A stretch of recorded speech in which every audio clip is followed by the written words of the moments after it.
Hey guys, if you're enjoying the content that I'm making, please click that subscribe button. Also remember to click that bell button and make sure to tick that box to send all notifications so you don't miss out on any videos. With that in mind, let's get on with the video.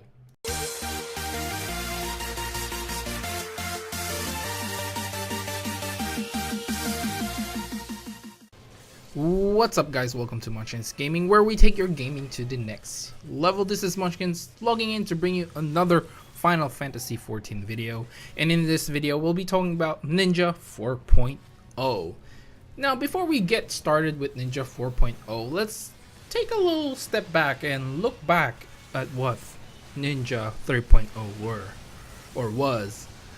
So the Ninja 3.0 basically was the king of utility back then, especially for the melee class, especially when they had goad, they have Shadewalker, and Smokescreen in some sense as well. You know, they did have a lot of utility, and I'm not saying 4.0 Ninja has lost any of their utility.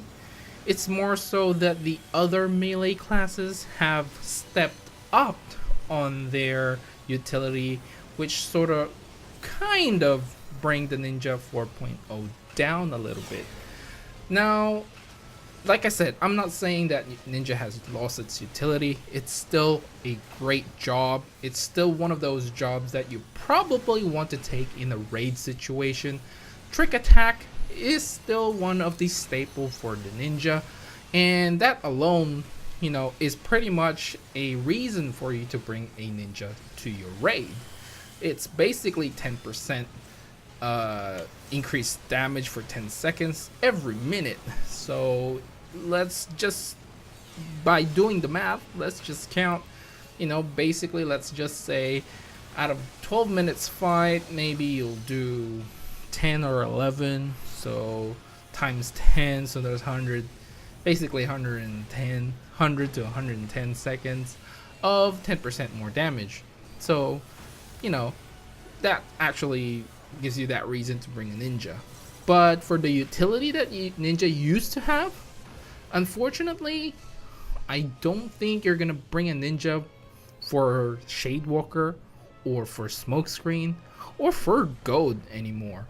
Goad is now basically a role skill. Every other melee can bring it. Shadewalker, I guess if you're into speedrunning, Shadewalker is good because your tank can be in their attack stance or DPS stance. So there's still that, but I think when they dumb down the tank, basically Shadewalker is not as useful as it was.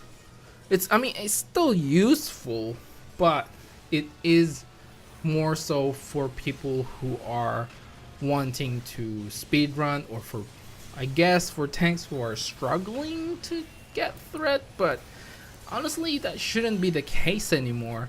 One rage of alone is basically enough to get you through, granting, you know, they're all the same eye level. So one rage of alone is basically gonna take you through the entire fight, mostly. Not in raid situations, I'm talking about dungeon situations. In raid situations, I guess you can, you know, pass it here or there, but shirk is now one of the staples when in tank swapping. Not a lot of people have still use shirk, but I know a lot of tanks do prefer to give that shirk. So basically they give their extra enmity to the main tank.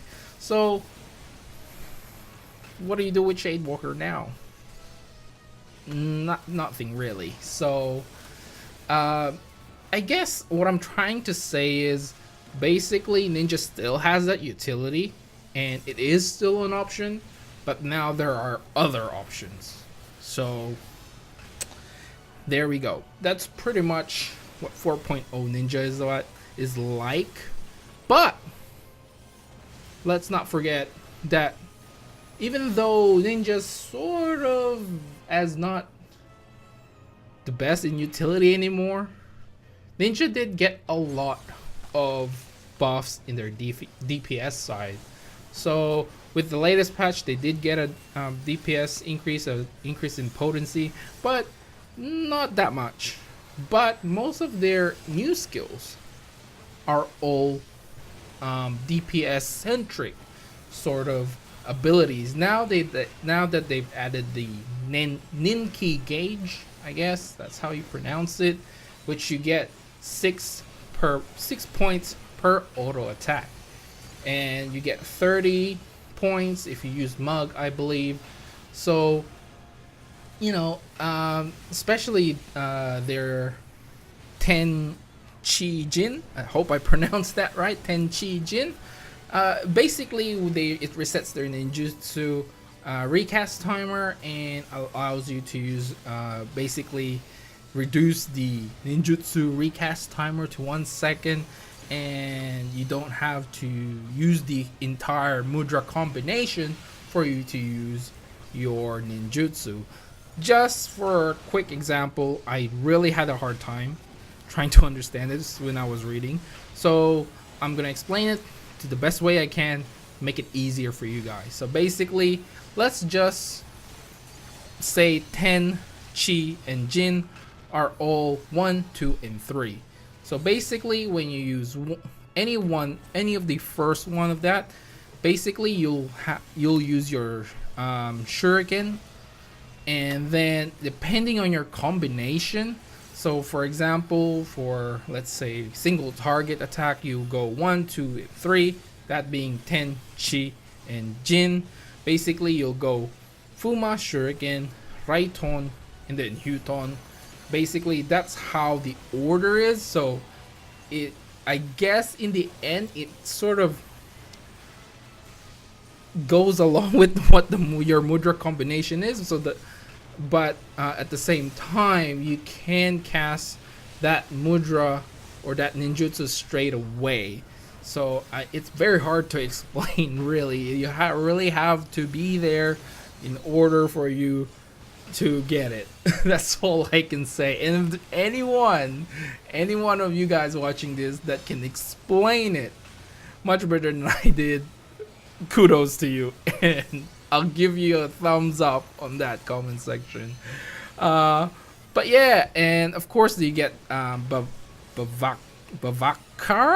Oh, man, why does Square Enix make things so hard to pronounce? Bavakra. I think that's how it's. Anyway, basically that's another DPS at 600 potency, and then you get Hellfrog Medium, which is AoE, which has 400 potency. Now you do get new traits as well. Enhanced Sukuchi. Basically this one just resets your Sukuchi timer if you use any of the Katon, Raiton, or Huton, and of course the enhanced mug, which gives you that 30 Ninki gauge. So in the end, what do I think of Ninja 4.0? I do believe that Ninja still has a special place in raid situation, especially in speedrunning type of raid groups, and I know that it sort of lost its identity as the utility king for the melee, but I feel the increase in DPS has more than made up for it. Now it's more so about the same as most of the melee classes, and like I said, it's not that it lost its utility, it's just that other jobs have gotten better in the utility department. So anyway guys, I hope you liked the video. And of course, you can also follow me on Twitter at Munchkins Gaming and follow me on Facebook at Munchkins Gaming. This is Munchkins logging off, and I'll see you guys in the next level.